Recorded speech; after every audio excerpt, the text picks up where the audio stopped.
જય હિન્દ ફ્રેન્ડ્સ, આજે વાત કરવી છે નીટ રિઝલ્ટની। 4 જૂનના રોજ ઇલેક્શનનું રિઝલ્ટ આવ્યું, તેની જ સાથે નીટનું પણ રિઝલ્ટ આવ્યું।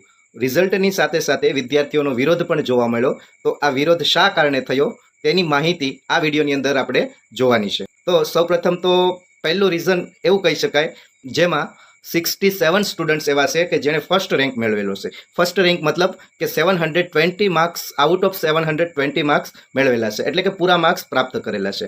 અગાઉના રિઝલ્ટની વાત કરીએ તો 2022નું રિઝલ્ટ છે, તેની અંદર 4 વિદ્યાર્થીઓ ટોપર હતા, એટલે કે 720 આઉટ ઓફ 720 માર્ક્સ મેળવેલ હતા। અને ત્યારબાદ 2023નું રિઝલ્ટ જોઈએ તો તેની અંદર 2 જ વિદ્યાર્થીઓ એવા હતા કે જેનું રિઝલ્ટ છે એ 720 આઉટ ઓફ 720 હતું। તો આ મુખ્ય રીઝન છે કે 67 સ્ટુડન્ટ્સ આ વર્ષે એટલા બધા કઈ રીતે પોસિબલ છે, બટ ટેકનિકલી રીતે જોવા જઈએ તો આ પોસિબલ નથી।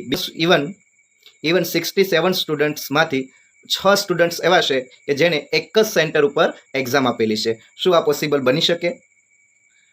ત્યારબાદ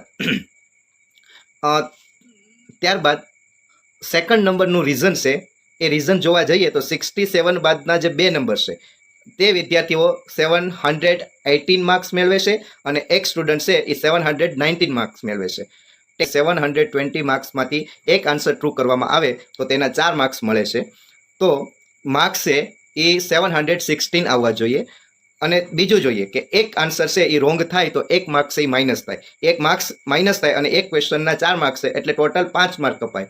તો એ રીતે જોવા જઈએ તો 715 માર્ક આવવા જોઈએ, બટ અહીં તમે જોવા જાઓ તો 718 અને 719 માર્ક્સ છે એ ખરેખર પોસિબલ નથી।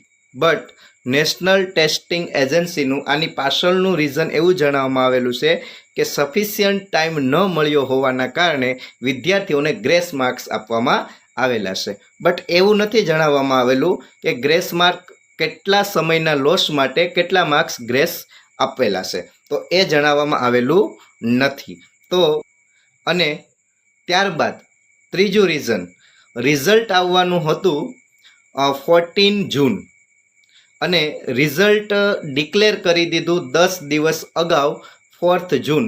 એની પાછળ વિદ્યાર્થીનું એવું કહેવું છે કે ઇલેક્શનના પરિણામની સાથે વિદ્યાર્થીઓનો અવાજ દબાવી શકાય તે માટે આ રિઝલ્ટ છે એ અગાઉ ડિક્લેર કરી દીધું। શું આની પાછળ પણ કોઈ સ્કેમ છે?